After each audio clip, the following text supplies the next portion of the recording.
My name is Jolan Brooks. I'm 38 years old. And 5 years ago, I lost almost everything I thought mattered. 5 years ago, I was the kind of man nobody noticed. I wasn't rich. I wasn't powerful. I didn't drive luxury cars. Most mornings started before sunrise. Most nights ended long after dark. I worked maintenance for a commercial property company in Atlanta. The pay wasn't terrible. The hours were, but I never complained. Because every exhausting day had a purpose. Every extra shift. Every weekend overtime assignment. Every missed football game. Every missed barbecue. Every missed vacation. All of it was for my family. For Monica. For our daughter Ava. Especially Ava. When my daughter was born, I made myself a promise. No matter how difficult life became, she would never doubt that her father loved her. And for years I kept that promise. Every school recital, every parent conference, every birthday, every scraped knee, every nightmare that woke her in the middle of the night. I was there, sometimes exhausted, sometimes stressed, sometimes wondering how I was going to pay the next bill. But I was there. Monica used to appreciate that. At least she did in the beginning, back when we were both struggling. Back when we lived in a tiny apartment with peeling paint and broken air conditioning. Back when our furniture came from thrift stores. Back when our television sat on milk crates because we couldn't afford a proper stand. Those were difficult years, but they were also some of the happiest years of my life. Because Monica and I were a team, at least I thought we were. I still remember sitting beside her at our kitchen table while she studied for her business administration degree. I'd work 12-hour shifts. Come home exhausted, cook dinner, help with Ava, then stay awake until midnight helping Monica prepare presentations and assignments. There were nights I barely slept, but I didn't care, because every success she achieved felt like our success. Every good grade felt like our victory. Every opportunity she received felt like another step toward the future we were building together. And for a long time, Monica appreciated it. She would squeeze my hand and tell me she couldn't have done it without me. I believed her. Then everything changed. Not all at once. Slowly, quietly. The way rust spreads through metal, the way cracks spread through glass. The way distance spreads through a marriage. It started after she got promoted. The promotion doubled her salary. Then another promotion followed. Then another. Within 4 years, Monica was earning more money than I ever had. At first, I celebrated her success. I bought flowers, took her to dinner, told everyone how proud I was. But somewhere along the way, something shifted. She stopped seeing me as the husband who helped her succeed, and started seeing me as the man who hadn't succeeded enough. The comments began subtly. You should really think bigger. You've been in the same job forever. Don't you want more out of life? At first, I ignored it. Then the comments became sharper, more frequent. More personal, until one evening, she said something that stayed with me for years. We were sitting at dinner when she looked around our modest house and sighed. Then she said 4 words that changed everything. I'm tired of struggling. I looked around the room. We weren't struggling. The mortgage was paid. Food filled the refrigerator. Our daughter was healthy. Bills were covered. We weren't rich, but we were stable. Apparently that wasn't enough anymore. Because Monica wasn't comparing our life to reality. She was comparing it to people on social media, executives, influencers, luxury vacations, designer lifestyles. And every time she compared our life to theirs, I came up short. As months passed, the respect disappeared. Arguments increased. Conversations became colder. Silence became normal. Sometimes she'd spend entire evenings scrolling through her phone, without saying a single word to me. Other times she'd criticize everything. My job, my clothes, my goals, my routines. Nothing seemed good enough anymore. The hardest part wasn't what she said. It was what Ava started noticing. One night my daughter climbed onto my lap while I sat alone in the living room. Daddy. Yeah, baby. Why is Mummy always mad at you? The question hit harder than any insult ever could. Because children notice everything. Even the things adults think they're hiding. I forced a smile. Mommy isn't mad at me. Ava tilted her head. Then why doesn't she smile at you anymore? I had no answer. And deep down, I already knew the truth. The woman I married was disappearing, and I didn't know how to bring her back. 3 months later, I came home early from work. The house was unusually quiet. Ava was staying with my parents for the weekend. Monica sat alone at the dining room table. A stack of papers rested in front of her. For a moment, neither of us spoke. Then she looked up, and the expression on her face told me everything before she ever opened her mouth. The marriage was over. Slowly, she pushed the document across the table, toward me. My eyes dropped to the first page, and the moment I read the title, my entire future changed. Divorce petition. I looked up at Monica. She didn't cry. She didn't hesitate. She didn't look uncertain. Instead, she said 7 words that would echo inside my head for years. I think we've outgrown each other, Yalan. And then she revealed the real reason she wanted out. The words hit harder than I expected. I think we've outgrown each other, Yalan. Then Monica leaned back in her chair and folded her arms. For several seconds, I simply stared at her. Not because I was shocked. Deep down, I had seen this coming for months. Maybe even years. The argument, the criticism, the disappointment in her eyes every time she looked at me. The way she talked about successful men. The way she compared our life to everyone else's. The way she slowly stopped seeing me as a husband and started seeing me as her biggest mistake. Still, hearing it out loud hurt. More than I can describe. I've changed, she continued. I want different things now. I nodded slowly. What things? She laughed softly. The sound felt cold. Yelen, look around. I looked around our dining room. The same dining room where we celebrated birthdays. The same dining room where we planned our future. The same dining room where I spent countless nights helping her finish college assignments. Nothing seemed different to me, but apparently it looked very different through her eyes. I'm tired of living like this. The sentence hung in the air. Living like what? A family? A stable home? A life without luxury? I wanted to ask. Instead, I remained silent, because something inside me already knew there was no saving this conversation. No argument would change her mind. No speech would bring back the woman I married. That woman was already gone. Monica pushed a pen toward me. I think signing now will make everything easier. Easier. Funny word. Divorce is never easy, especially when a child is involved. Especially when you're still in love with the person leaving. I looked at Ava's drawing hanging on the refrigerator. A simple picture of our family. 3 smiling stick figures holding hands. Mum. Dad. Ava. The sight nearly broke me, but I kept my face calm. Because I refused to let my daughter grow up, remembering her father begging someone to stay. I picked up the pen. Monica looked surprised. You aren't going to fight me? I shook my head. No. Her eyebrows lifted, almost as if she had prepared herself for a battle. Instead, she found peace. And somehow that seemed to bother her. You really don't care? That question hurt, because the truth was the opposite. I cared more than she would ever know. But love cannot force someone to stay, and dignity matters.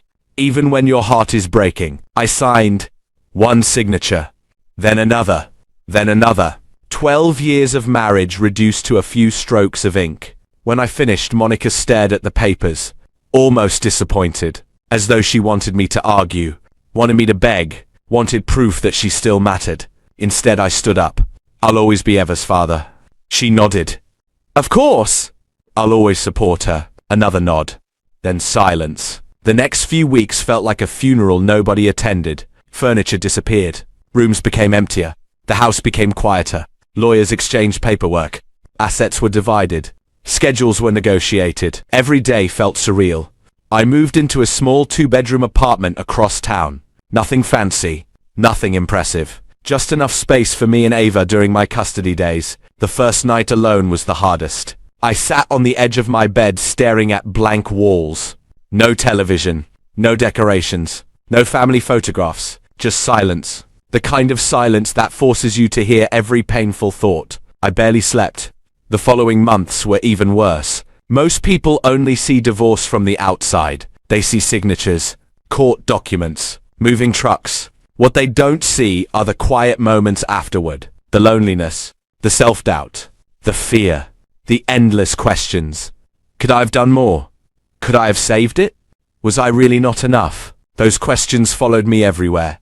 At work. At home. While driving. While eating. While trying to sleep. Especially while trying to sleep.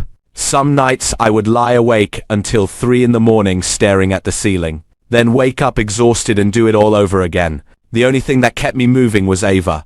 Every time she walked through my apartment door smiling, the darkness lifted a little. Every time she hugged me, I remembered why quitting wasn't an option. One Saturday afternoon, she sat beside me on the couch eating ice cream.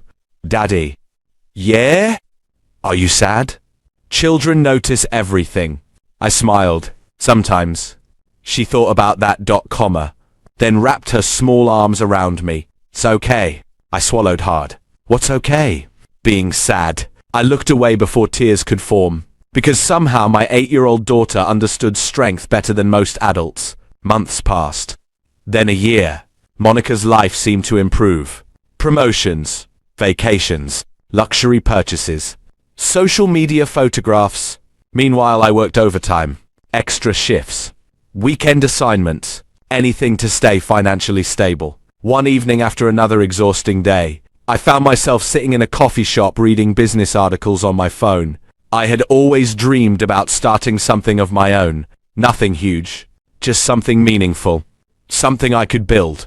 Something nobody could take away. That night an idea appeared. A simple service company focused on commercial property maintenance. I knew the industry. I understood the problems. I knew what customers needed. The idea excited me. For the first time in months I felt hopeful, comma. The next morning I started planning. Then reality arrived. Banks rejected my applications. Investors ignored my emails. Potential customers chose larger companies. Every obstacle seemed determined to prove I was wasting my time. But failure teaches lessons success never can. Each rejection forced me to improve. Each mistake made me smarter. Each setback revealed weaknesses I needed to fix. So I kept going. While others slept, I studied. While others relaxed, I learned. Business books, sales training, marketing strategies, leadership courses, financial management, anything I could get my hands on. The process was exhausting, but something strange began happening. I stopped focusing on Monica, stopped focusing on the divorce, stopped focusing on what I lost. Instead, I became obsessed with what I could build. The pain transformed into fuel, not anger. Fuel. 2 years after signing the divorce papers, I launched my company. The beginning was brutal. Some months I barely earned enough to cover expenses. Other months were worse. Equipment broke, contracts disappeared, clients left. Several times I considered shutting everything down. One night I sat alone inside my tiny office reviewing the numbers, comma. The business account was nearly empty. Payroll was due. Bills were piling up. Failure felt inevitable. I rubbed my eyes and stared at the wall. Maybe Monica had been right. Maybe I wasn't built for success. Maybe I should quit. Then my phone buzzed. A text message from Ava, comma. 3 simple words. "I love you." That was it. Nothing else. No explanation. No context. Just 3 words. Yet somehow they changed everything. Because suddenly I remembered why I started. Not for luxury. Not for revenge. Not to prove Monica wrong. I started because I wanted to create a better future. For my daughter. For myself. For the man I wanted to become. The next morning I returned to work with renewed determination. And before noon, a phone call arrived that would change my life forever. A regional property management corporation wanted to meet. Not for a small contract. For the largest contract my company had ever seen. And as I listened to the details, I realized this opportunity was either going to save everything or destroy everything. The contract changed everything. Not because it made me rich overnight, because it proved I was capable of building something real. The regional property management contract became the foundation of everything that followed. For the first time since the divorce, I wasn't simply surviving. I was moving forward. The first year after securing the contract was brutal. Our company suddenly had responsibilities far beyond anything I had handled before. New employees, new locations, new clients, new risks. One mistake could destroy everything. I spent countless nights inside my office reviewing budgets and operational reports. Many mornings began before sunrise. Many nights ended after midnight. There were moments when I questioned whether I had taken on too much. But every challenge taught me something. Every problem forced me to improve. And little by little, the company became stronger. Within 2 years, we expanded into neighboring cities. Within 3 years, we were operating across multiple regions.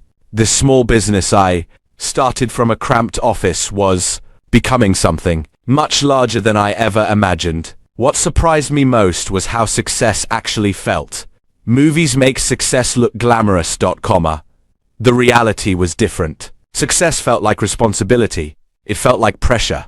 It felt like waking up every day knowing dozens of families depended on the decisions you made. Yeah, I loved it, because every achievement had been earned. Nothing had been given to me.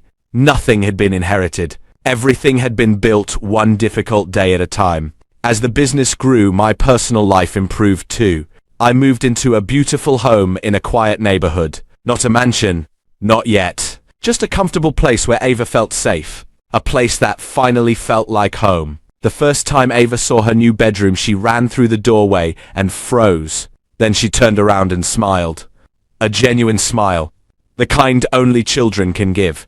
Dad, this is really ours. I nodded. Yes. She wrapped her arms around me immediately. At that moment, every sacrifice felt worthwhile. Karma, not because of the house, because of what it represented. Stability. Security. A future. For years, those were things I wasn't sure I could provide. Now they were becoming reality. As time passed, the company continued growing. Industry publications started mentioning our name. Business conferences invited me to speak. Investors began reaching out. The same people who ignored my emails years earlier suddenly wanted meetings. I found the irony amusing. When you're struggling, people rarely notice. When you're successful, everyone claims they believed in you all along. I learned to smile politely and keep moving. The business eventually reached a valuation that would have sounded impossible during my divorce. Millions of dollars. Karma. Then tens of millions. Comma. Then more. Still, I never forgot where I started. I never forgot the apartment, the sleepless nights, the fear, the uncertainty. Most importantly, I never forgot Ava. She remained the center of everything. One evening, while driving home from dinner, she asked a question that caught me off guard. Dad, are you happy? I thought about it carefully. Years earlier, I would have answered immediately. Now I wasn't so sure. Eventually, I nodded. Yes. She smiled. Good. Why? Because you weren't happy for a long time. The observation hit harder than she realized.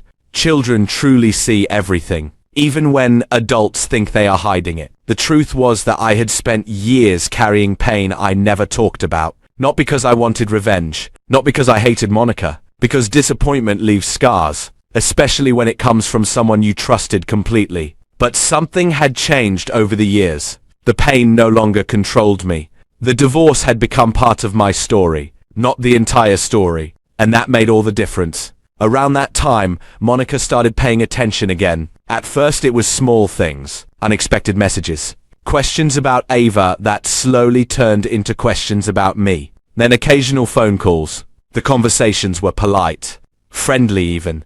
But something felt different. There was curiosity in her voice. Curiosity that hadn't existed for years. One afternoon she called while I was leaving a meeting. I heard your company opened another office. I smiled slightly. News traveled fast. Yeah. Congratulations. Thank you. There was a pause. Then another. Finally, she asked the question she clearly wanted to ask. So how many employees do you have now?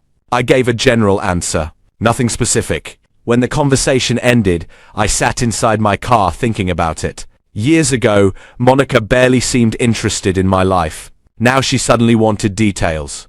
The change wasn't difficult to notice. Months later, Ava celebrated her 16th birthday. We organized a dinner at a restaurant overlooking the city skyline. Family members gathered.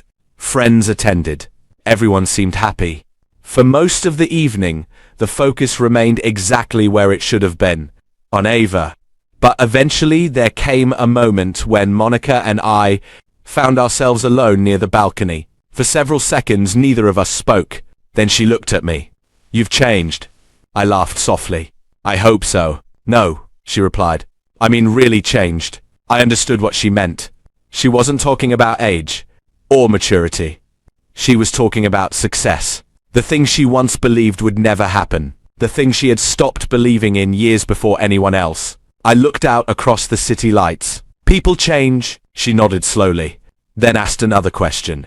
Are you seeing anyone? I glanced at her. The question surprised me. Why? She shrugged. Just curious. The conversation ended soon afterward, but it stayed in my mind, because for the first time, I sensed regret. Not obvious regret, subtle regret. The kind people try very hard to hide. Over the next year, her curiosity continued growing. So did the rumors.com. Articles about the company appeared online. Industry publications discussed expansion plans. Business podcasts invited me for interviews. One accepted some, declined others. The attention never interested me much, but it made one thing impossible: hiding success. Eventually everyone knew, including Monica. Then came the envelope. A thick legal envelope delivered directly to my office. I opened it expecting routine paperwork. Instead, I found something I never anticipated. A legal claim. Filed by Monica.com. For several seconds I simply stared at the documents. The accusation seemed absurd. She claimed certain assets were connected to opportunities that originated during our marriage. According to her attorneys, she deserved compensation. I reread the documents multiple times. The argument made no sense.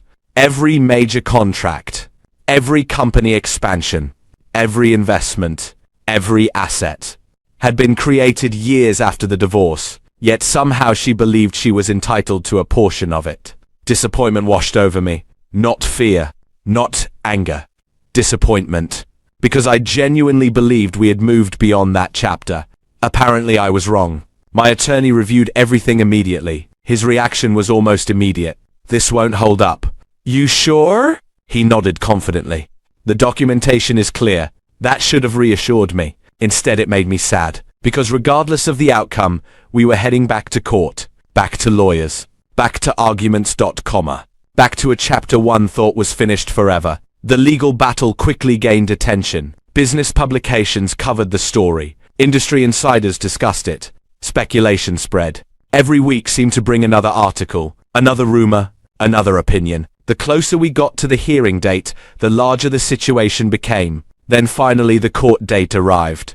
The evening before the hearing, I stood inside my garage staring at the black Lamborghini Aventador parked beneath the lights. I had purchased it months earlier after closing the biggest deal of my career. Not because I needed it, because it represented something. Proof that persistence works. Proof that failure is temporary. Proof that difficult seasons eventually end. My phone vibrated. A message from my attorney appeared. 3 simple words. Ready for tomorrow? I looked at the screen, then at the Lamborghini, then toward the darkness beyond the garage. And suddenly I realized something. Tomorrow wasn't just a court hearing. Tomorrow was the day. Monica would finally come face to face with the consequences of underestimating me. The courthouse parking lot was already crowded when I arrived. Lawyers hurried toward the entrance carrying briefcases. Reporters stood near the front steps. People moved in every direction. Nobody paid attention to the black Lamborghini Aventador turning into the parking lot, at least not at first. I guided the car toward the front entrance and slowly pulled into an open space. The engine went silent. For a moment I remained seated, not because I was nervous, because I was thinking about the journey, the apartment, the sleepless nights, the rejection, the sacrifices, the years spent rebuilding a life that had fallen apart. Then I opened the door. The moment my feet touched the pavement, everything changed. Several heads turned immediately. Then more. The Lamborghini had a way of attracting attention, but the car wasn't what mattered. The people standing near the courthouse entrance quickly recognized who was stepping out of it. Me. Across the parking lot, Monica froze. Completely froze. 1 second she was speaking with her attorneys. The next second she was staring, her mouth slightly opened. Her expression locked somewhere between shock and disbelief. Neither attorney noticed at first, Then they followed her gaze. One of them stopped talking mid-sentence. The other adjusted his glasses and looked again, as if he couldn't believe what he was seeing. I calmly closed the door and adjusted the sleeve of my navy suit. The same calm I had carried through every difficult year. The same calm Monica once mistook for weakness. People entering the courthouse slowed down. Whispers started. The atmosphere felt strange, silent, heavy, almost surreal. I began walking toward the entrance, step by step. Not rushing, not showing off, simply moving forward. Monica never took her eyes off me. When I finally stopped a few feet away, neither of us spoke. For several seconds, the only sound came from distant traffic. Then she broke the silence. "You drove that?" I almost smiled. Not because of the question, because of what it revealed. After everything that had happened, after all the years, that was the first thing she could think of. "Good morning, Monica." She blinked, clearly not expecting that response. One of her attorneys stepped forward. Professional, confident, prepared. Or at least he had been prepared, until he saw me arrive. "We'll see you inside." I nodded politely. Absolutely. The hearing itself lasted less than 2 hours. Years of assumptions collapsed in less than 2 hours. My attorney presented the evidence. Business formation records, tax document, investment timelines, contract histories, every major asset, every company expansion, every financial milestone. All of it happened after the divorce. The facts were undeniable. The timeline was undeniable. The truth was undeniable. As the evidence accumulated, I watched Monica's confidence slowly disappear, page after page, document after document. Reality became impossible to ignore. Eventually, the judge leaned forward. The courtroom became silent. Then came the decision. The claim was denied. Completely. The court found no legal basis for ownership, no legal basis for compensation, no legal basis for entitlement. The case was over, just like that. For several seconds, nobody moved. Monica stared downward. Her attorneys looked exhausted. The judge moved on to other matters. Life continued, because that's what life does. It continues. I stood, gathered my documents, and prepared to leave. No celebration, no victory speech, no revenge. None of it mattered. The only thing I felt was peace. Outside the courthouse, sunlight covered the parking lot. I stopped beside the Lamborghini and looked toward the sky. 5 years earlier, I had signed divorce papers without a fight. Most people thought I had lost. Maybe even Monica believed that. But losing a marriage wasn't the end of my story. It was the beginning of a new chapter. A chapter built on discipline, patience, growth, and purpose. My phone vibrated. A message from Ava. "Good luck today, Dad. Love you." I smiled immediately. That message meant more than any court victory, more than any business deal, more than any car. Because success was never really about money. It was about becoming the man my daughter could be proud of. I looked at the message one last time, then climbed into the Lamborghini. As the engine came to life, I drove away from the courthouse, not thinking about Monica, not thinking about the lawsuit, not thinking about the past. For the first time in years, I was only thinking about the future. Significant and educational value. This story is not about a Lamborghini, money, or winning in court. It is about what happens when a person chooses growth instead of bitterness. Jolan never became successful because he wanted revenge. He became successful because he refused to let pain define his future. Many people experience rejection, divorce, betrayal, financial hardship, or moments when others stop believing in them. The easy response is anger. The difficult response is discipline. Jalen's journey teaches that real success is built quietly through consistency, patience, and personal responsibility. It also reminds us that a parent's greatest legacy is not wealth, but character. Throughout every setback, Jalone remained focused on being the father Ava needed rather than the ex-husband seeking validation. That decision changed everything. This story is uniquely centered on the emotional consequences of divorce, the long-term impact of parental sacrifice,